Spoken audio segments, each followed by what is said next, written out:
এইখানে যারা শিক্ষার্থীরা এরা সবাই আমরা শান্তিপূর্ণভাবে আন্দোলন করছিলাম। কেউ একজন এই যে পুলিশের যে জ্যাকেটগুলো আপনারা দেখেছেন আমি হস্তান্তর করেছি, ওগুলো আমার আন্দোলনের জায়গায় রেখে চলে গেছে, অথচ আমরা ছিলাম শান্তিপূর্ণ অবস্থায়। এখন উনারা এটা একটা এই মাত্র কিছুক্ষণ আগে কেউ একজন এগুলো রেখে চলে গেছে এবং আমার যেটা ধারণা ওরা এটা পুড়িয়ে দিয়ে বলতে চাইছিল আমার বাচ্চারা এগুলা পুড়িয়ে দিয়েছে। এবং যেমন মেট্রো রেলের জন্য উনারা কাঁদে না, এই পুলিশের ড্রেসের জন্য 2 দিন পর কাঁদতো, তারপর বলতো আমার বাচ্চারা এগুলো রাষ্ট্রীয় সম্পদ ধ্বংস করে। ঠিক আছে, আমরা রাষ্ট্রীয় সম্পদ ধ্বংস করার জন্য আসি নাই ভাই, রাষ্ট্র আমাদের টাকা আমাদের ট্যাক্সের টাকাই হয়। অতএব রাষ্ট্রীয় একটা জ্যাকেট হোক বা একটা সুই হোক, ওইটার যত্ন আমার বাচ্চারা এবং আমরা নিতে চাই।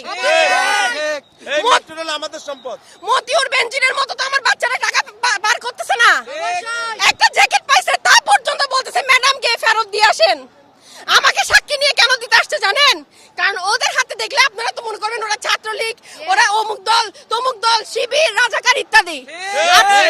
আজকে আমার এসে পুলিশের জিনিসগুলো হস্তান্তর করতে হলো। এটা কোন ধরনের দেশ যেখানে ছাত্রদেরকে বিভিন্ন ট্যাগে বিভক্তিকরণের মাধ্যমে শিবির ট্যাগ দেওয়া হয়, ছাত্র নিঃশেষ চলছে। আমি এখন এই জ্যাকেটগুলা উনাদের হাতে দিলাম। আমি দেখলাম আমাদের পুলিশ ভাইরা আমাদের প্রতি শ্রদ্ধাশীল স্নেহশীলও বটে, ওনাদেরকে উস্কানি দিয়ে বারবার আমাদেরকে হত্যা করার জন্য উস্কানি দিয়েন না। ওনারা মানবিক আছে, আপনারা মানবিক হন। আমার বাচ্চারা শান্ত আছে, আমরা সুশৃঙ্খল আছি। আজকে আমরা রাস্তায় নেমেছি, নিজেদের দায়িত্ব পালন করছি, সাথে আমরা রাষ্ট্রকে সংস্কার করতে চাচ্ছি। আমাদেরকে জামাত শিবির রাজাকার বলে আর বেশি দূর আমাদেরকে স্টিগমা দিয়েন না। আমরা এদেশের নাগরিক, আগে ওইটা বলেন, তারপর গিয়ে বাকি বিভাজন পরে হবে। আপনি তো এমন জায়গায় এনেছেন যেখানে এথনিসিটি পর্যন্ত এখন মনে হয় ধ্বংসের দিকে এসে গেছে। ন্যাশনালিটি এথনিসিটি যা আছে তাকে আপনি শিবির বানিয়ে দিয়েছেন। এটা হয় না। আমাদের এই বাচ্চারা, এই যাদেরকে আপনারা জেনারেশন জি বলেন, তারা এইটা থেকে বের হতে চায়, পরিবর্তন চায়, সংস্কার চায়। এটা কোনো দোষের হতে পারে না। এটার জন্য বারবার তাদের বুকে গুলি চালাতে পারবেন না। আগে না হয় আমরা অভিভাবকরা মরি, তারপর ওদেরকে মারিয়েন, এর আগে একটা গুলি আমার বাচ্চাদের কাছে পড়বে না।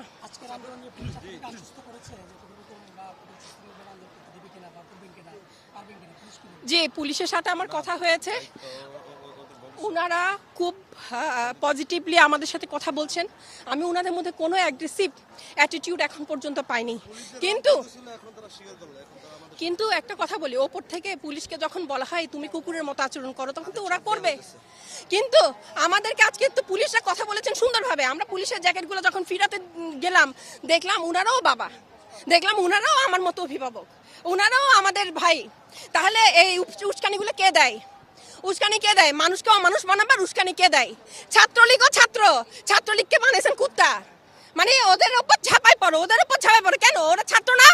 ওরা এরকম বাচ্চা না?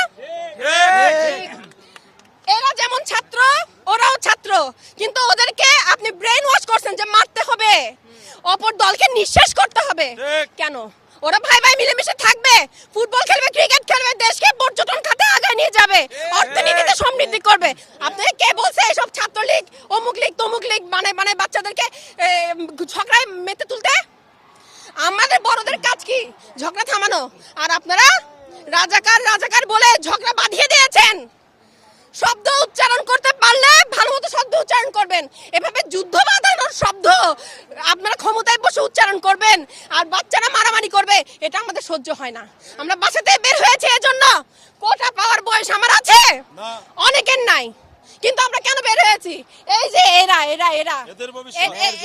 এদেরকে যে কোনো সময় আপনারা মেরে ফেলছেন, পাখির মতো মারছেন। কেন? নিরস্ত্র তো, ব্যাগের ভিতর কি আছে? কলম, খাতা, বই। ওইটাও সহ্য হয় না আপনাদের? এই কলম, খাতা, বই আলা বাচ্চাদেরকে আপনারা শিবির বানিয়ে ফেলেন কি কারণে? কিসের এত আক্ষেপ? বুঝলাম তো, আমাদের দোষ, আমরা বাঙালি, এটাই তো। এটার জন্য আর কত শাস্তি দিবেন?